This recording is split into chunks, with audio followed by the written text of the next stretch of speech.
ಭೂಮಿಯನ್ನು ಆಕಾಶವನ್ನ ಸೃಷ್ಟಿ ಮಾಡಿದಂತ ಸೃಷ್ಟಿಕರ್ತನಾದಂತ ಯೇಸುವೆ, ನಿನ್ನ ಶ್ರೇಷ್ಠವಾದ ನಾಮಕ್ಕಾಗಿ ಸ್ತೋತ್ರ ಸಲ್ಲಿಸ್ತೀನಿ. ಈ ಸಂದರ್ಭದಲ್ಲಿಯೂ ಬೇಡುವ ಈ ಪ್ರಾರ್ಥನೆಯು ನಿಮ್ಮಲ್ಲಿ ನಾನು ಪ್ರತ್ಯುತ್ತರವನ್ನ ಕಾಯುತ್ತಿದ್ದೆ. ಕರ್ತನಾದ ಯೇಸುವೆ, ಈ ಜಗತ್ತಲ್ಲಿಯೂ ಅನೇಕ ಯವನಸ್ಥರು ಕೆಲಸಗಳಿಲ್ಲದೆ ನಾನಾ ವಿಧವಾದ ರೀತಿಯಲ್ಲಿ ಶೋಧನೆಗಳಲ್ಲಿ ಶೋಧಿಸಲ್ಪಟ್ಟು ಪಾಪದ ಕಾರ್ಯಗಳಲ್ಲಿಯೂ ಕಳ್ಳತನ ಜೀವನದಲ್ಲಿಯೂ ಮೋಸವಾದ ಜೀವನದಲ್ಲಿಯೂ ನಡೆಯುತ್ತಾ ಬರುತ್ತಿದ್ದಾರೆ ಕರ್ತನೆ. ಅದಕ್ಕಾಗಿ ಕರ್ತನೆ, ಅನೇಕ ಯವನಸ್ಥರ ಜೀವನದಲ್ಲಿ ಕೆಲಸಗಳು ಇಲ್ಲ ಸ್ವಾಮಿ. ದಯವಿಟ್ಟು ಎಲ್ಲಾ ಯವನಸ್ಥರ ಜೀವನದಲ್ಲಿಯೂ ಒಂದು ಒಳ್ಳೆ ಕೆಲಸಗಳನ್ನ ಅವರವರಿಗೆ ನೇಮಿಸಿ ಅವರನ್ನು ಕೂಡ ಭೂಮಿಯಲ್ಲಿ ಬದುಕಲು ಪ್ರೇರೇಪಣೆ ಮಾಡಿಕೊಡು ಕರ್ತನೆ. ಯಾಕಂದ್ರೆ ನಿನ್ನ ಜೀವವಾಕ್ಯದಲ್ಲಿಯೂ ಹೇಳುತ್ತದೆ, ನಾನೇ ಸತ್ಯವೂ ಜೀವವೂ ಮಾರ್ಗವು ಎಂಬುದಾಗಿ ನೀವು ಹೇಳಿರೋದು ನಿಜ ತಂದೆ. ಅದಕ್ಕಾಗಿ ಪ್ರತಿಯೊಬ್ಬರ ಜೀವನದಲ್ಲಿ ಸತ್ಯನೂ ಇರಬೇಕು, ಜೀವನೂ ಇರಬೇಕು, ಮಾರ್ಗನೂ ಇರಬೇಕು ಸ್ವಾಮಿ. ಅದಕ್ಕೋಸ್ಕರ ಪ್ರಭು, ಅನೇಕ ಕುಟುಂಬಸ್ಥರಲ್ಲಿಯೂ ಸಮಸ್ಯೆ. ಕಾರಣ ಏನೆಂದರೆ ಆದಾಯವಿಲ್ಲ ಸ್ವಾಮಿ. ಹಿರಿಯರಲ್ಲಿ ಆದಾಯ ಇಲ್ಲ, ಕಿರಿಯರಲ್ಲಿ ಆದಾಯ ಇಲ್ಲ. ಆದಾಯ ಇಲ್ಲದಂತಹ ಕುಟುಂಬಗಳು ತುಂಬಾ ಕಷ್ಟಕರವಾಗಿದ್ದಾವೆ, ತುಂಬಾ ಹಿಂಸೆ ಉಳ್ಳವರಾಗಿದ್ದಾರೆ. ಹೌದು ಕರ್ತನೆ, ಎಷ್ಟೋ ಜನರ ಜೀವನದಲ್ಲಿ ಹಣವಿಲ್ಲದೆ ಬಾಧಿಸಲ್ಪಟ್ಟಿದ್ದಾರೆ ಪ್ರಭುವ. ಆ ಹಣಕ್ಕೋಸ್ಕರ ಎಷ್ಟೋ ಜನರ ಜೀವಿತ ಮರಣವಾಗಿದೆ ಸ್ವಾಮಿ. ಯಾಕಂದ್ರೆ ಪ್ರತಿಯೊಬ್ಬರ ಕುಟುಂಬಗಳಲ್ಲಿ ಒಂದು ಕಡೆ ಕೆಲಸಗಳಿಲ್ಲ, ಇನ್ನೊಂದು ಕಡೆ ಹಣವಿಲ್ಲ.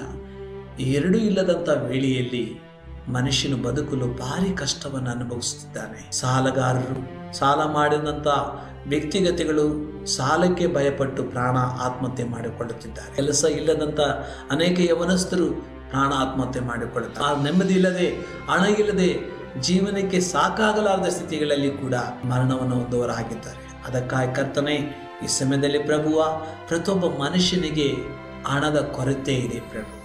ನಮ್ಮ ಭಾರತ ದೇಶದಲ್ಲಿ ಮಾತ್ರ ಅಲ್ಲ, ಇಡೀ ದೇಶದಲ್ಲಿಯೂ ಹಣದ ಕೊರತೆ ಇದೆ. ದಯವಿಟ್ಟು ಎಸ್ಸಯ್ಯ, ಪ್ರತಿಯೊಬ್ಬ ಮನುಷ್ಯನಿಗೆ ಮುಖ್ಯತ್ವ ಒಂದು ಸ್ಥಾನ ಏನಂದ್ರೆ ಹಣ ಬೇಕಾಗಿದೆ ಸ್ವಾಮಿ. ಅದಕ್ಕಾಗಿಯೇ ಪ್ರತಿಯೊಬ್ಬನ ಕೈನಲ್ಲಿ ಹಣ ಕೊಡಬೇಕು.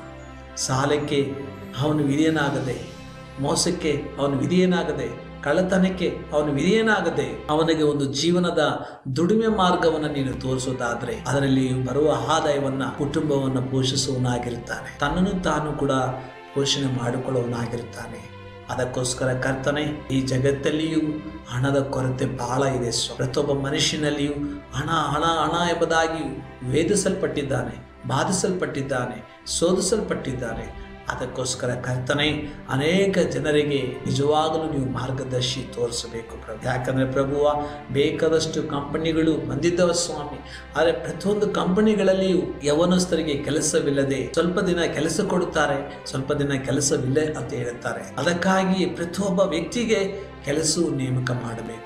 ಪ್ರತಿಯೊಬ್ಬ ವ್ಯಕ್ತಿ ಕೈನಲ್ಲಿಯೂ ಹಣ ಆದಾಯವನ್ನು ಮಾಡಬೇಕು. ಪ್ರತಿಯೊಬ್ಬ ಕುಟುಂಬಗಳಲ್ಲಿಯೂ ನೆಮ್ಮದಿ ಜೀವಿತವನ್ನು ಕೊಡಬೇಕು. ಅದಕ್ಕೆ ನಿಮ್ಮ ಸಹಾಯ ಮಾಡು ಕರ್ತನೆ. ಯಾಕಂದ್ರೆ ಪ್ರಭುವ, ಈ ಭೂಲೋಕದಲ್ಲಿಯೂ ಕರ್ತನೆ, ಅನೇಕ ಜನರ ಕಷ್ಟಗಳನ್ನ, ಅನೇಕ ಜನರ ಸಮಸ್ಯೆಗಳನ್ನ, ಅನೇಕ ಜನರ ಕೊರತೆಗಳನ್ನ ನೀನು ನೀಗಿಸುವ ದೇವನಾಗಿದ್ದೀರಿ ಸ್ವಾಮಿ. ನಿನ್ನ ಬಳಿಗೆ ಬಂದು ಬೇಡುವವನಿಗೆ ಪ್ರತಿಯೊಂದು ಪ್ರಾರ್ಥನೆಗಳಿಗೆ ಪ್ರತ್ಯುತ್ತರಗಳನ್ನು ಕೊಡುವ ಶಕ್ತನಾಗಿದ್ದೀರಿ ಪ್ರಭು. ಅದಕ್ಕಾಗಿ ಕರ್ತನೆ, ಈ ಸೇವಕನ ಪ್ರಾರ್ಥನೆ ಅನೇಕ ಜನರ ಜೀವಿತದಲ್ಲಿ ನಷ್ಟವಾಗಿದೆ, ಅನೇಕ ಜನರ ಜೀವಿತದಲ್ಲಿ ಕೊರತೆ ಇದೆ, ಅನೇಕ ಜನರ ಜೀವಿತದಲ್ಲಿ ಕಷ್ಟಗಳಿದ್ದಾವೆ. ಅದಕ್ಕೆ ಪರಾಮರ್ಶೋದಕ್ಕೆ ಒಂದೇ ಒಂದು ಕಾರಣ ಏನಂದ್ರೆ ಹಣ ಸೌಲಭ್ಯಗಳು ಇಲ್ಲದಕ್ಕೋಸ್ಕರ ಪ್ರಭು. ದಯವಿಟ್ಟು ಕರ್ತನೆ, ಪ್ರತಿಯೊಬ್ಬರ ಜೀವನದಲ್ಲಿಯೂ ಹಣ ಸಮಸ್ಯೆವಾಗಿರೋದ್ರಿಂದ ಹಣವನ್ನು ಕೈಗೂಡಿಸಲು, ಆದಾಯ ಮಾಡಲು ಅವರಿಗೆ ಒಂದು ಕೆಲಸದ ಜೀವಿತವನ್ನ, ಕೆಲಸಗಳ ಮಾರ್ಗಗಳನ್ನ ನೀವು ನೇಮಿಸಿಕೊಡಬೇಕಾಗಿ ಕೂಡ ಪ್ರಾರ್ಥನೆ ಮಾಡುತ್ತೇವೆ.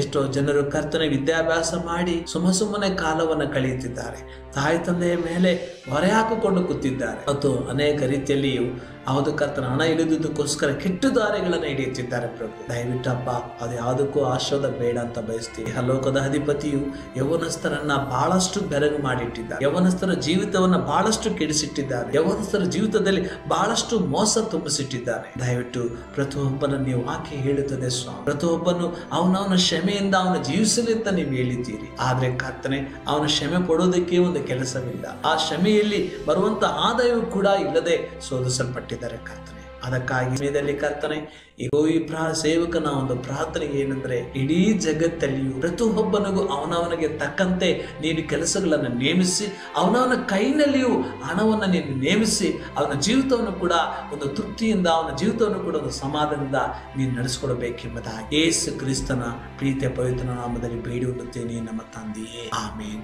ಆಮೇನ್, ಆಮೇನ್.